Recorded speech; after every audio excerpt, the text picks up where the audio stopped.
So, welcome back everybody.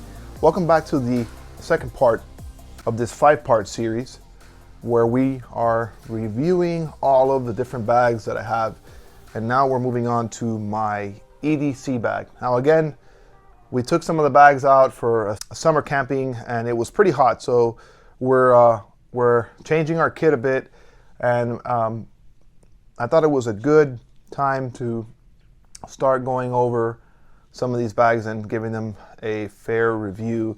It's been a while since I've done a product review. The last one was the band stall video. It's actually been a while since I've done any videos, and I have been a little preoccupied with breaking down again the old rig, which I plan to show you very soon, the overland rig. We're gonna get a new one and put that together, and I'm excited to show you that video. But we're gonna move on now to the second bag, and it is my primary carry bag. This is the Vertex Gamut 1.0. Now, this is my longest serving bag. I've had this bag for 7, closer to 8 years, and it has done me very good. This is in the gray color. It is a fairly inconspicuous bag, meaning the gray color, not the camo pattern, is very neutral, very gray man, if you would, if you know about the term. And that implies basically to just kind of blending in with your surroundings. Nothing to stick out, nothing military, nothing too flashy. Guys who wear camo like that are very, very, let's just say, people who wear camo and use camo bags, or particularly bags with a lot of moly, they kind of stick out and can become very easily, they can become targets very easily, is what I'm saying. Now, let's start this time from the front of the bag to the back to find it a little bit easier since it's already in the front. The Gamut has a pouch that can grow. I believe this bag is about 15 to 1600 cubic inches. It's a 25 liter, so roughly that's the conversion. Now the bag does have this ability to grow. So this is a city bonfire. Check these people out. They became pretty popular a few years back, and I just so happened to get one in a promo. And I haven't used it yet, but the concept's pretty cool. It's just essentially a portable bonfire. And this is, again, my get home bag. So it does have some weapons and some magazines in here, which I will be showing. Everything is clear. There is no danger that anything is going to go off or have a negligent discharge. Now, here you have moly. So again, it does a good job of hiding the moly. You know, you have a Velcro area where, you know, you can put in your pouches. I just have some paracord in here, just kind of adapted, and then also some carabiners, different sizes here, and as always, a tourniquet. I keep a tourniquet on every single one of my bags. It's just the way I set them all up. I have a little monkey's fist on the outside, which is another neat little tool.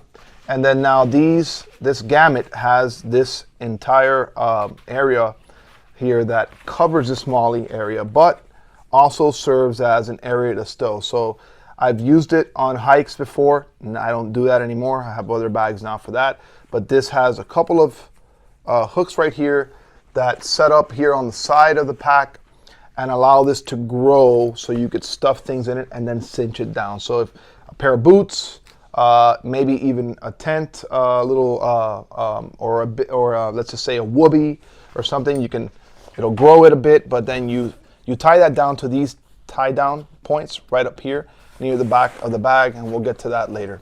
So I'm going to zip this up, and there's nothing else here in particular that I have to show you. And as you know, what is typical of a trend for my bags, the bottom does have the ability to stow this area. So if you don't want to see this and you just want to see the moly pouch, you open this up in the bottom, and there you have some additional hidden storage, and you can roll this up and tuck it away in there, and now you can expose the moly panel in the back, which will allow you to grow your pack if you want to. Unfortunately, this does not come with a rainfly like the Everly stock, but it is an everyday carry bag or a get home bag, so not too concerned with what I have in here and it being wet.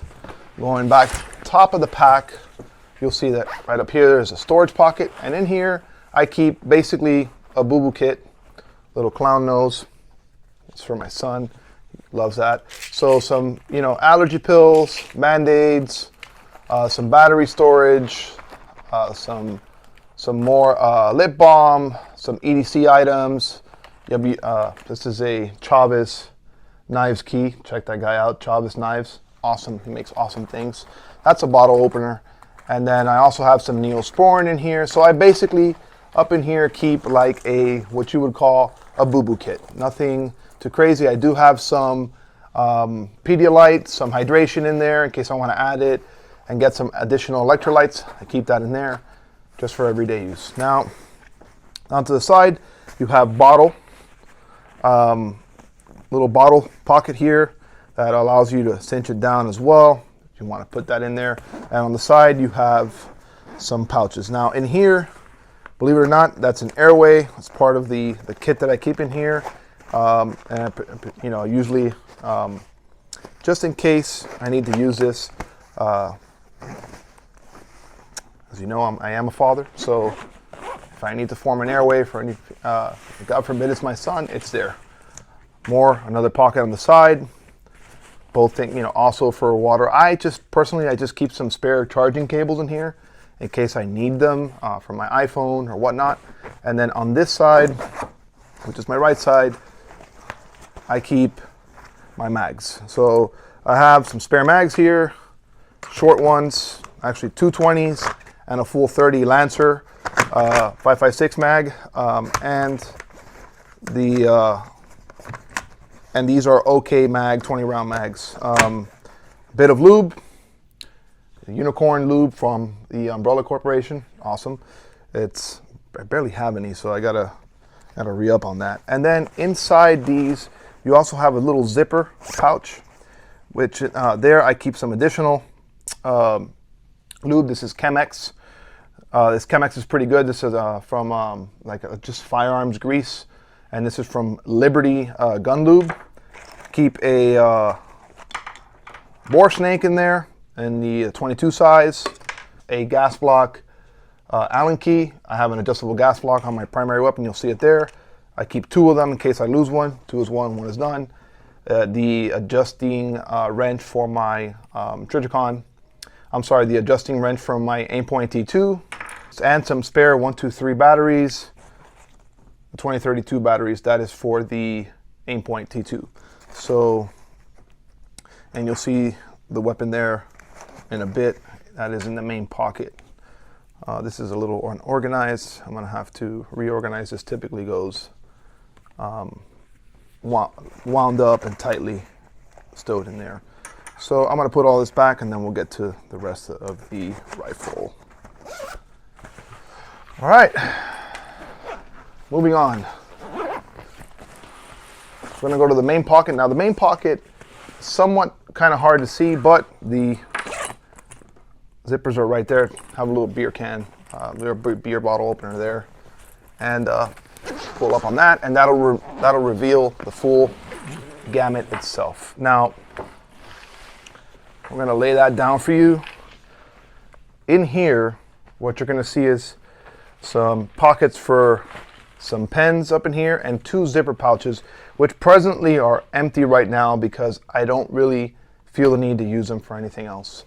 Right here, I have some Nikon binoculars, very handy in case I do find myself in a situation where I gotta use this bag to sustain myself and get home. I wanna have something to be able to look ahead and from afar. My primary PDW, actually this is a replica of a Mark 18, but built on a Sand Tactical lower, rattle can Cerakote 5.56. It is a folding stock, Law Tactical folding stock adapter, Aimpoint T2 Scalarworks front sight, rear sight, and lower, or actually upper 1/3 mount with a neat little adjustment tool built in right here for the T2. And I mean, it has built-in adjustment there anyway. Ambidextrous lower, Santan Tactical in Arizona, amazing. I can't say more about them. And then a CMC trigger, Steiner, and Surefire up front with a dual tape switch. So this is my primary Blue Force sling, and it just sits in here. Now, I do want to set this aside, as this is not that important. It is important for me, but not for you guys necessarily watching. This is a review of this bag, And by the way, that weapon is fully clear. I also keep in here a kind of a, you would say like a toiletry kit. And this is all Velcroed in. This is actually from Lower Pro. This is actually an old camera bag accessory. I love to shoot pictures. And in here I basically have just some matches. I have some toothpaste, some water purification tabs, some Q-tips, again, some lip balm, and some deodorant. I keep that in here just so that I cover all the bases. I also have some soap in there, and that will allow me to shower and get clean if I need to. In here I keep my my Ear Pro in here with a communicator, and it's just, you know, pretty simple. It Velcros onto the Vertex tab up top, and then inside here I have some jeans, a belt, and a shirt. No underwear. That's not really that important. I just keep a change of clothes with me at all times in case I need to change and get into some different clothes for whatever reason that may be, just to freshen up. And aside from that, this has a really neat feature which cannot really be displayed in all fairness, but I'll try my best. This has a 5th pocket back here. I'm sorry, this has another compartment in the back, right, which you can break down. And in here I have just another brand new white t-shirt. And in this pocket, this is designed to keep and save, well, first of all, this pocket is designed to house a plate, a full-size plate. So this will double as not a plate carrier, but plate protection, depending on how you use the bag, on your back or forward. I can show you on how that's done. That plate is inserted here, and this is all Velcro, so you can add some other Velcro accessories in here as well. And then that is lifted up to the top. Now, if you've noticed on the back of the Vertex Gamut, on both the 1st generation and the old generation, there is a couple of cuts here. Now, this has 2 purposes. As we all know, when you're traveling, you can turn this sideways and mount this on a bag. Particularly the handles on a rolling bag, you can use that in that way and form. But it is also the primary way to use this bag, also if you want to use it for cover.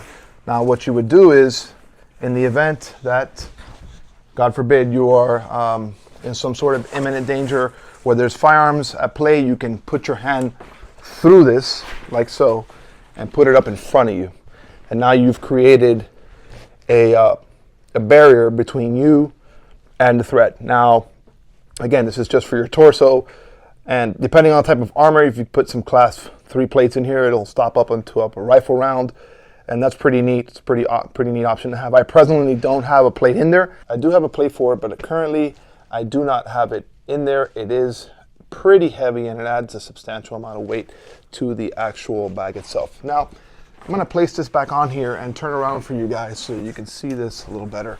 The top of the bag, let's start by the handle, really nice and heavy duty. It is starting to come apart on me over here, as you can see some of the stitching is going, but I can always open that up from the top and stitch it, which I will do, and it'll last me some time. The padding on the straps are great. They're all one piece up top, and it's still all very well so intact, except for the chest strap, because I had it removed to do some work on it. And honestly, I'm planning on removing it all together, guys, because I don't really use the chest strap. I did when I used it for hiking, and I had it like pretty overloaded, but now since it's become primarily my bag for transporting my primary weapon, I do not use that typically. This is by all means, a get home bag.